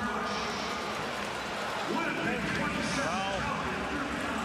Calgary will get the ball back again. Calgary has now scored 30 points in 6 games in a row. Last time they had 5 in a row was almost a decade ago. This one goes nowhere. Great spots tonight for Winnipeg. You've contained Dedrick Mills. Yeah, and I'll say this, so this drives you insane if you're an offensive coordinator, because it's a free hitter. So when we watch the right side here, we get this and we get that. This is as plain as it comes, Dustin. Like, it's an egg splits from your Sam linebacker, Griffin. You know they're going to play the gap inside. You don't communicate up front, and now you're staring at 2nd and 12. Certain things need to be executed, and that was one of them if you're Calgary's offensive line. 2nd and long for VA as the corner lines down. Bomber social pressure, back it off. Adams, he's going to be taken down. Ball is out of the Bombers on it. I think they are. Looks like they had it at the bottom of the pile. Winnipeg takes it away. Gakuth. Really special, and I'll say this, Gakuth here with 2 tremendous plays. That speed rip there is a great job. You get the strip sack. You talk about how the game can change so fast, but the crowd has woken up. You go from an interception that comes back, and you score a touchdown, and then 2 big plays from somewhat of an unlikely source, not your normal Willie Jefferson. Gakuth, the 4th overall pick in the draft out of Wake Forest, by far most impact he's made on a game in his young career. Now Brown feeling the heat from Hicks, and he has to just throw it away. Just from a momentum perspective, if Calgary's defense can hold him to a field goal here, massive win. Massive win. I'll say this, I know he's still early in his career, but this guy Clarence Hicks is just like, he's got the ability coming out of UTSA to just take over a game. He's been everywhere tonight. He's not the heaviest guy, but he plays violent, he plays fast. You can't say enough about him. 2nd and 10 for Drew Brown from the Calgary 26. Stampeders only sent 4. Brown looking for White, and it's batted down. Jaden Grant reaching around him and batting it before it could get there. I think Ontario Wilson wants a challenge here as he watches. Yeah, I don't know. When we roll this here, and you're starting to see these windows get really tight. Winnipeg has run a lot of these kind of deeper hitch routes or stops, if you want to call them. You've heard me say the term gin a few times. I think Calgary's starting to kind of recognize what's happening. It wouldn't surprise me if a double move is called in the very near future here for Winnipeg. Castillo sneaks one through, and we've got a 9-point game. Well, do you think you've got the leg for it? Old Dutch Foods is giving one fan the chance to win $500,000 in this year's CFL West Final. Visit kicktowincontest.ca. One more time, that's kicktowincontest.ca to enter. Best of luck to everyone. All right, settle in here. 14 fabulous minutes to finish Friday Night Football. Vernon Adams has now gone 20 touchdowns to start the year without passing for an interception. We'll see if he can lock it in, pick up an important victory on the road. On the ground. And once again, really nowhere to go for Dedrick Mills. Mills is averaging 6.2 yards per carry on the season. Tonight, he's just over 2 yards per carry. Yeah, they've done a phenomenal job at bottling him up. That was a big point of emphasis. And again, if you're judging them based on the first 3 quarters of this game, the Bombers defense has had a couple busted in coverages, and they've given up some explosives, which you'd like back, and they've tackled poorly. But I think fundamentally they've been very sound, especially defending the run. Vernon Adams, 2nd and 7. Has some time. Dumps it off to Mills. Mills gives it to the outside, braces for contact. And he stops short of the first down. Looks like it'll be 2 yards short of a first down. Decisions. I think they're waiting for the spot. Mills does a great job of making a man miss here, getting close. Dustin, buckle up. Here we go. Not a full 2. About 1.5 yards. And now a late scramble. And they're going to rush out Quincy Vaughn, short yardage quarterback. I love this. I love big third downs. No one gets more fired up. I'm nervous right now. I couldn't be more excited to see what happens here. Winnipeg's got a lot of momentum. If they stop you here, you're in a lot of trouble. Vaughn trying to find a couple of yards, pushing ahead. No! Driven back by the Bombers. Looks like a turnover on downs.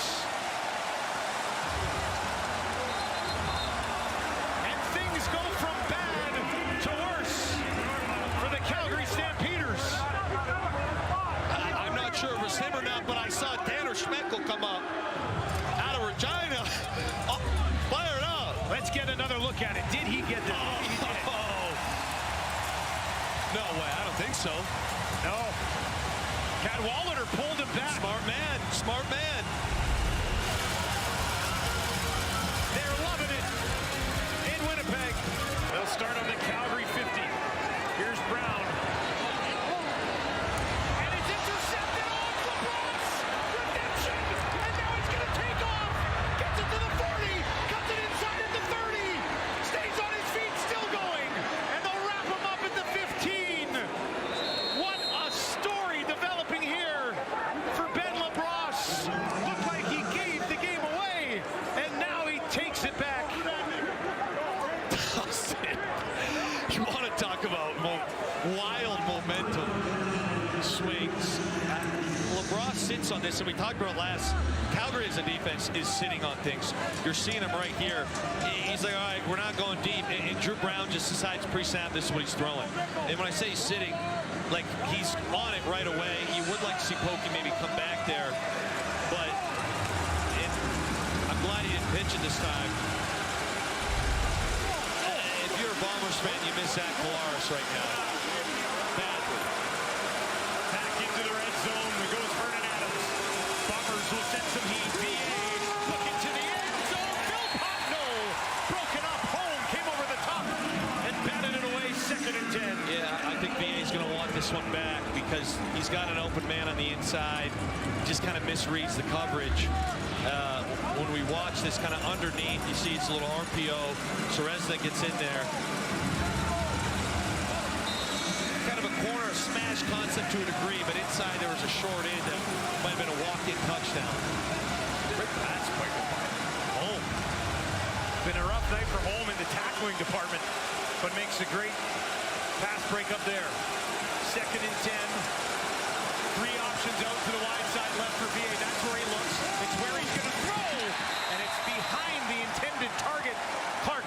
Williams, and it'll be a field goal attempt for Calgary. And going back to the previous play here, so what we have happen is there, and then it's basically a corner there, and this is the open guy here. So as you see this, you kind of read it high to low. This is where you need to throw this ball in here, pipe it, and just kind of let him run and at least get a first down, potentially score. Pre-snap, potentially you thought, hey, the coverage, you were fooled a bit, and now you're settling for 3. Mickey to restore a 12-point cushion. And he's been automatic pretty much all year in the second half, but Calgary still leads by 12. 42-30. Drew Brown, 3 interceptions. Clarence Hicks just bull rush Bryant down the field, taken away again. This time it's Alexander. And is that the final dagger? Oh, a tough night for Drew Brown. Dustin, it's a great ISO right there. Winnipeg needs this man back badly, and again, it's tough. Drew Brown's in a tough spot. He was not here in camp. In a game like this, you just can't have these plays. But before we talk about the interception, you see Clarence Hicks is just, I mean, it don't get much better. That one sails on Drew. Tough moment for him there. 4th interception of the season for Alexander in that Calgary secondary. VA, final dagger, down the field, just short. Major Williams working against Tevin Jones, and it's incomplete. I think VA's going to want back a little bit here. It's a nice route. We come up, again, right up the turnover. It's basically a little kind of skinny post by Jones. Uses big frame. They're going after Major Williams. You want to throw that ball high. Use his frame. It's underthrown, a little too much air. Major Williams, good coverage. Again, I think you're just trying to take advantage of how tall Jones is. About a 4-inch, 5-inch height advantage there over Major Williams. For Jones, doesn't matter if it's at your feet. 2nd and 10. And the Bombers hold to a field goal again.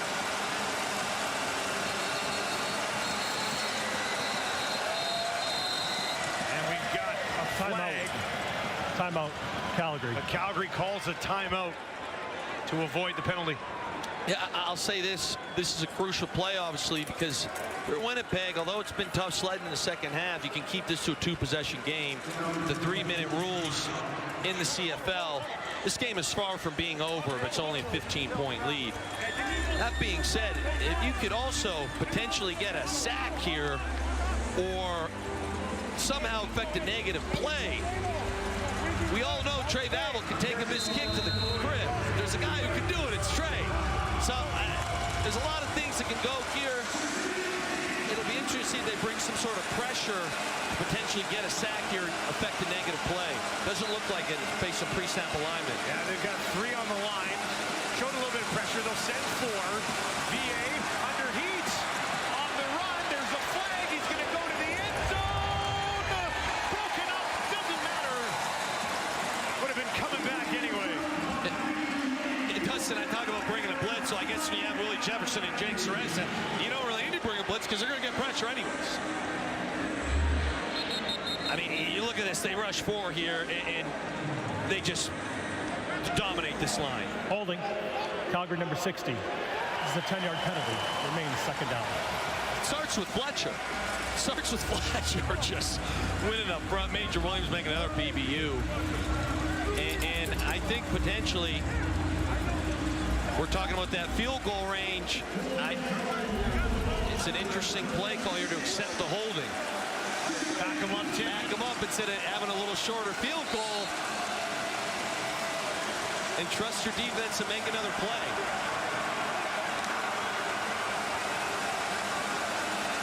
Just a 4-man front. Tony Jones leaks up into the line. Griffin slides over as well. The Bombers are going to bring a little bit of pressure.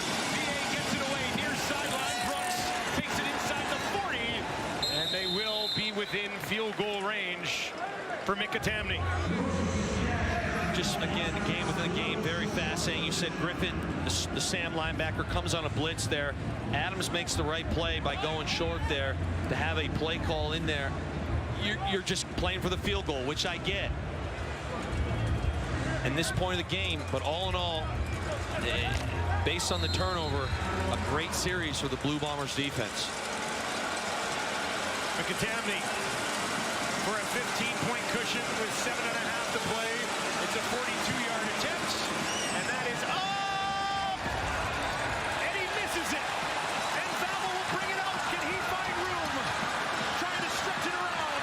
Broke one tackle. Stays on his feet. They eventually try to put him down. And they will. And Drew Brown still has a chance here.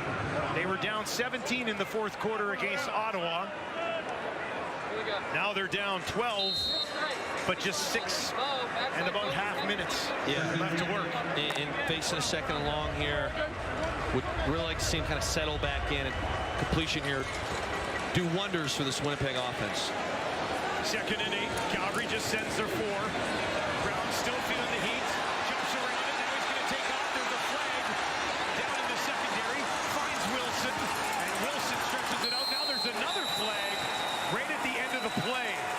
I think the first one might have been against Calgary. Second one, I think, is against the Bombers. Absolutely, Dustin. You're going to get a block and going the other way here on the second penalty in a defensive holding on the first one in the secondary. So have to sort this out.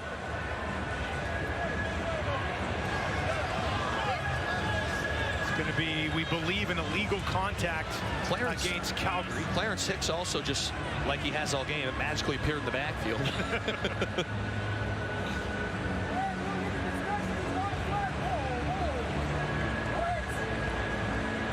Let's try to sort out the second penalty here. Clarence Hicks is so interesting because he's listed at 224 as a defensive lineman. Yeah, and he's very light, but he plays like he's 275.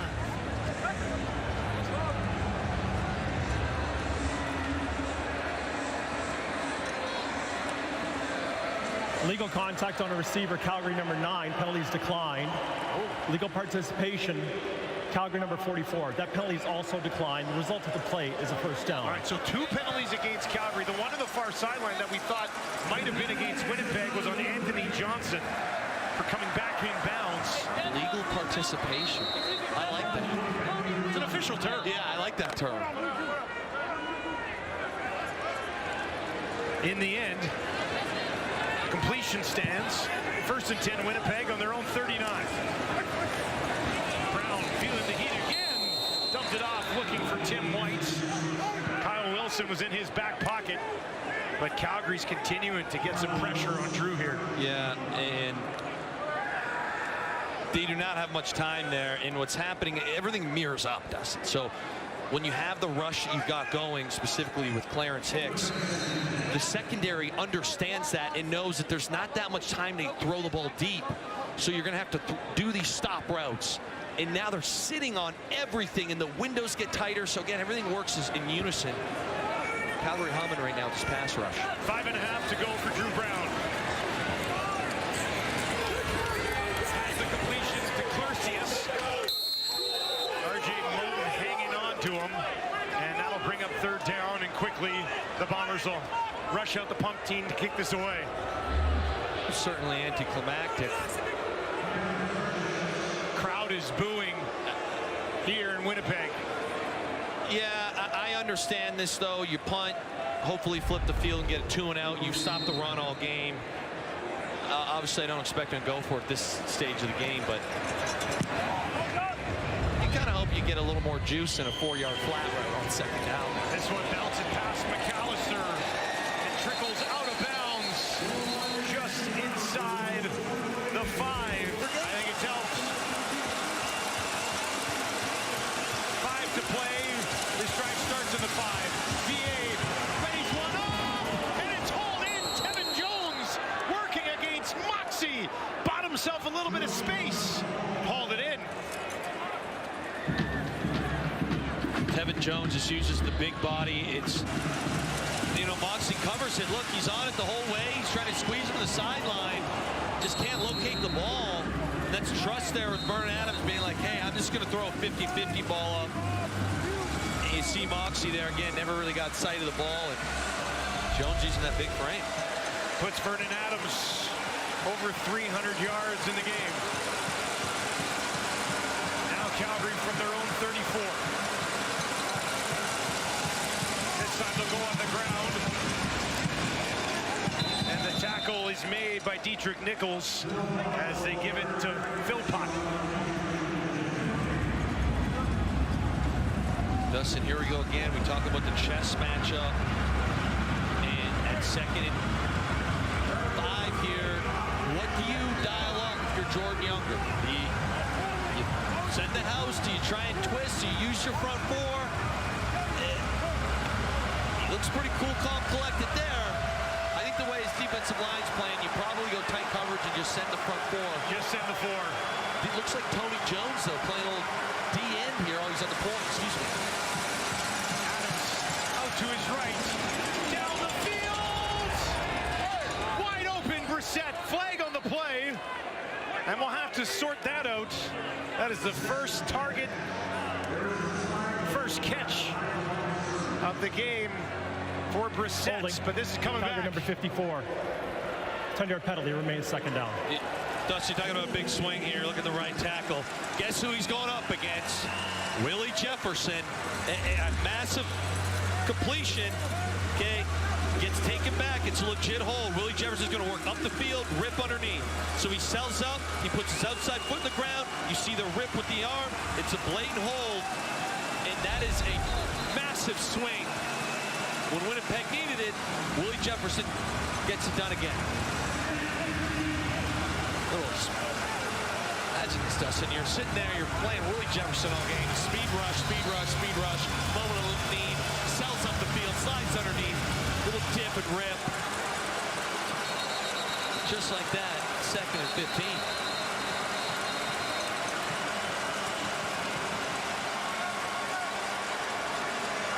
Second and long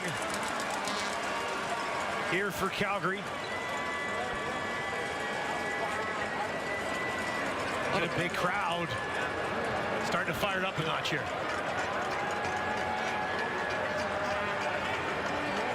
I think they're going to reset the clock to 3:28 and a timeout being called. So they'll get the clock sorted out properly.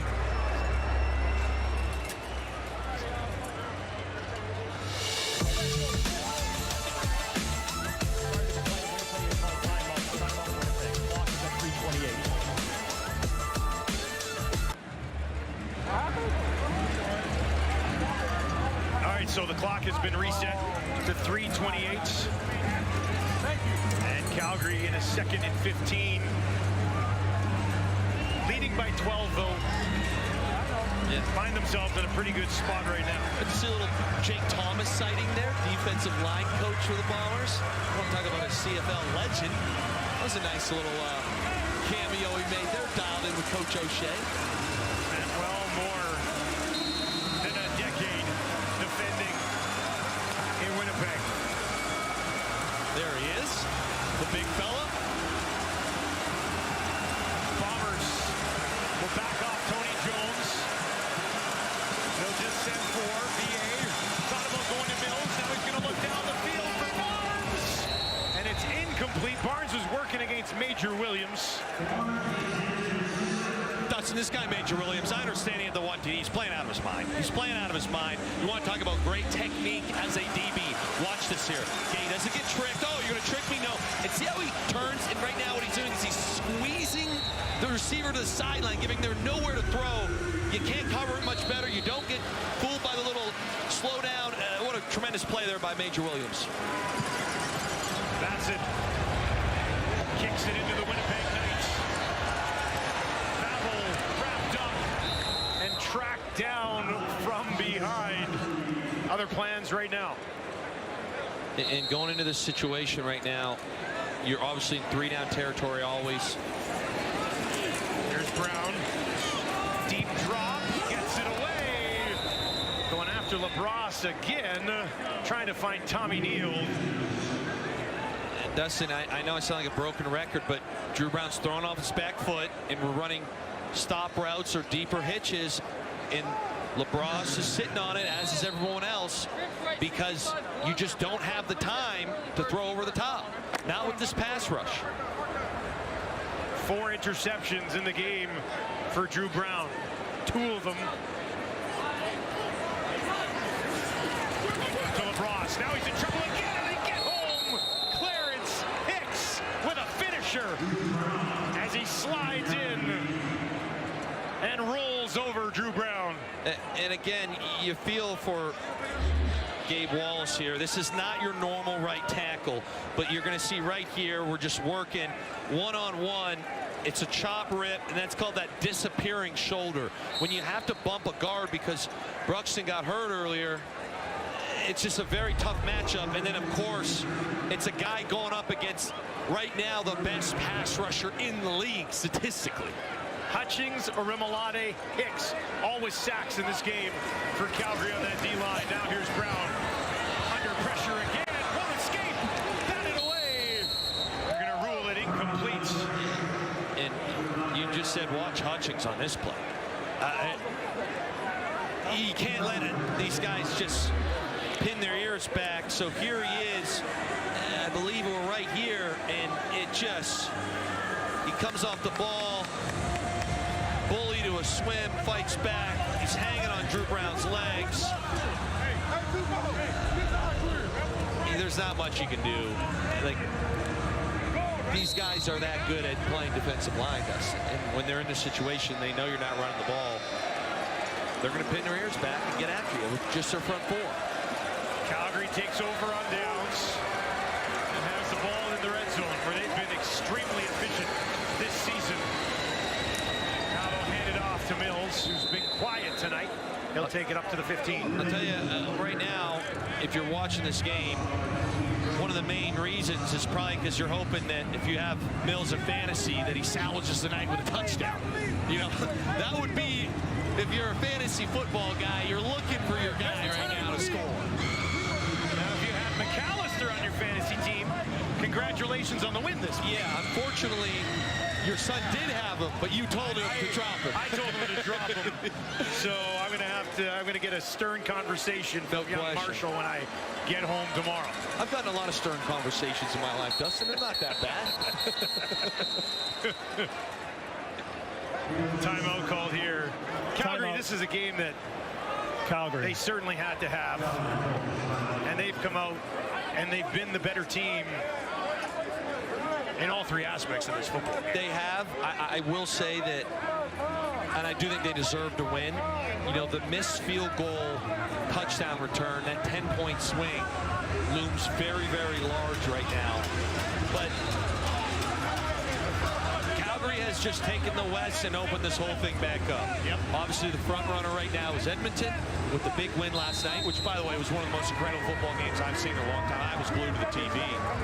But that West is just a tough division, and it is wide open now.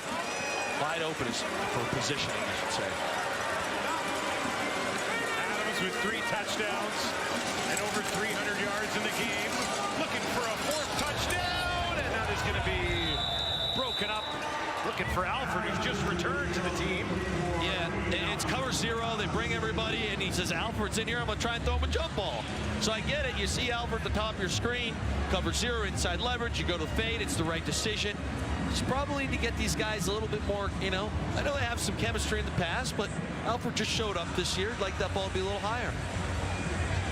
Alford, 6'6". He's down with the Saints. And now a big piece. He burst onto the scene as a rookie and looked like he's got CFL superstar potential. And they'll continue to work him in. Katamni. His team now with a 15-point cushion and joins a very elite group. These are the only other 2 players. You got to go back to 88 and 87. Winfield and Jefferson with 3 touchdowns, different types of TDs, single game. McAllister did it in 1/2 tonight. I wasn't even alive for those other 2. The young man. Yeah. I I'm a 90 guy. I could barely read. I was 5 years old. I guess I could read a little bit. Pretty impressive he was able to do that tonight. Dustin, tell me if I'm a little crazy. Technically speaking, this is still a 2-possession game, and I understand it's extremely unlikely. But there's been a lot of unlikely things that have occurred tonight. I mean, if Vavel takes him back right now, it's game on. Yeah, that's what I'm a bit surprised that everyone's left already. The stadium is really emptied out. Vavel, not this time. They've got him again. We were talking about Wilson's game ball. We got to go honorable mention to LaBrosse as well. 3 interceptions. Yeah, it set team record with that. This guy's been clamping everyone today. Some great picks as well. I mean, you start here, you take one away in the red zone. Then you sit on this and you high point that ball. Now this got a little funky, and people are going to, potentially make a couple jokes, but he doesn't deserve it because he comes back and does this a couple plays later. If it wasn't for a historic thing by McAllister, I think I would have had to give him the nod to bed. Bross getting the start in place of the injured Green. Brown finds Dembski on the far sideline. We've shown a lot of Zach Collaros tonight on the sideline watching on. And Drew Brown, he was 2-0 as a starter coming into this game. But 4 interceptions tonight. And Bombers fans will definitely want to see that guy back at quarterback, I would think. And if you just don't know anything about football if you don't. This guy has obviously been to 5 of the last 6 Grey Cups, went to 5 straight. There's a disclaimer. I would call Zach a friend. I got to be on. I like being blunt. But this guy plays the game of football at a tremendously high level, and they need him healthy. Brown throws one that Wilson knows he should have had, but that'll bring up 3rd down. Yeah. I think Brown's seeing a little bit of ghost right now, which I get. He's been banged up. They have not protected him well. You're missing your starting right tackle, but it's very fortunate that this game didn't become a 22-point deficit instead of 15 on that one. Calgary playing in a 6th straight game in which both teams scored at least 30 points. And that one in the direction of Cobb. Looked like it one-hopped, and that'll be incomplete. Calgary plays high-scoring games, both sides of the ball. Simple as that. Yes, they absolutely do. Again, you don't want to pump anyone's tires too much, but with the way that Remilati, Hicks, Hutchings, and we haven't talked about him a ton, but Brown is also a tremendous tackle. It's definitely an incomplete there, kind of short hop. This Calgary team can beat you up, and although the record doesn't show it even after this win being 3-4, I don't think anybody wants to play this team. Up next for Calgary, they will go to Hamilton. Hand it off to Mills one more time. Let's give you an updated look at the standings in the West. As Luke mentioned earlier, this Calgary win really tightens things up in the middle of the pack there. And they all are going to play each other. It's that's why it's awesome. And the fun thing about being in the West is even if you're the 4 seed, you get that crossover situation. In the East is a little beat up, with Bo Levi getting hurt. That's a massive loss for Hamilton. Scott Milanovich has got to figure out a way to win games as he did last week, but certainly everyone's back alive now. Or I should say Calgary's back alive. Back to Mills, breaks through to the 10, end zone touchdown. Dedrick Mills, and Calgary piles on. I just had a feeling, Dusty. I had a feeling the Dedrick Mills fantasy owners are still tuned in. How many points? How many fantasy points? Salvage the game a little bit. Yeah. If you're starting Dedrick Mills tonight, who's been an absolute stud all season. Nice job on the right side here by Coley. Climbs up, gets on Kyrie Wilson. Dedrick Mills follows his block there. And that's that. In addition to LaBrosse with the 3 interceptions and McAllister, Philpott with the career high tonight, 128 yards as well. And now Dedrick Mills gets involved in the fun. That's his 3rd rushing touchdown of the season. For Calgary to hang 52 on a pretty good Bombers defense, with Dedrick Mills doing so little in this game, Really kind of stunning, isn't it? I'd say it's a statement game. You know, obviously Alfred came back this week. Dave Dickinson's like, yeah, you know what, Mike O'Shea, I remember that hit. I remember that late hit back in the day you got PI'd for. It's even up that record. A tremendous night for Dave Dickinson and the Stampeders. Winnipeg's defense allows 26 points per game this season. They've allowed double that tonight to the Calgary Stampeders, who earlier in the year hung 58 on the Argos, and now they put up another big one. Another 50-burger, this time against the Bombers.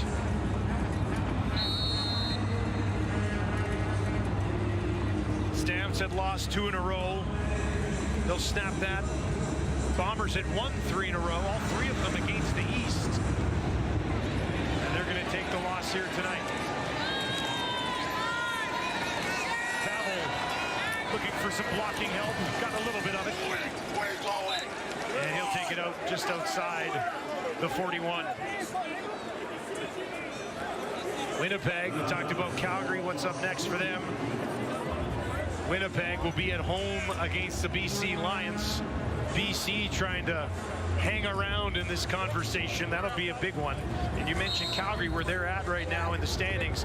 Calgary plays BC twice still this season. They got obviously a home and home with Edmonton. And then in the final 3 weeks of the year, they get the Riders and they get the Bombers. Yeah, win tonight. It's still tough, you know, they're 3-4, but they control their own destiny. And as a player, as a coaching staff, that's really all you can ask for. You're right back in the thick of this thing. You got to win some tough ball games, but you control your own destiny. You're not relying on anyone else. They want to get into the dance. They got an opportunity to earn it here as the season unfolds. Long Vernon Adams keeps his streak alive. 3 passing touchdowns tonight. No interceptions. That puts him up to 20 in a row to start the season without an INT. Passed Ricky Ray tonight to move into 3rd all-time for passes without an interception. Also, there's been a lot of historic picks tonight, Dustin. I mean, that's a... Whenever you are passing Ricky Ray and anything in your CFL quarterback, pretty special.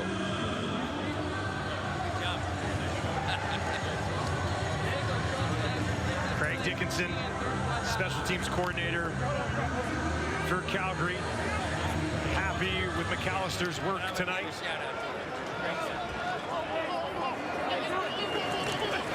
Bombers will give it to Brady once more. They went away from Brady due to game script, I would guess, in the 4th quarter.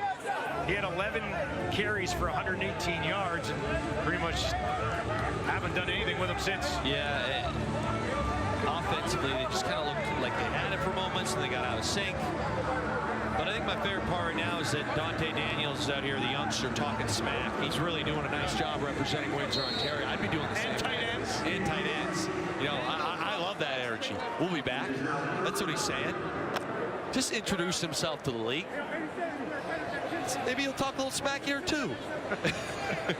Clock ticks down on the Bombers, and they will fall uncharacteristically to 1-3 at home this season, as Calgary with a statement victory against their division rivals, 52-30, the final. What a performance from the Stampeders. Yeah, Stampeders certainly, to me, really a statement win, turn the season around potentially. And on the flip side, Winnipeg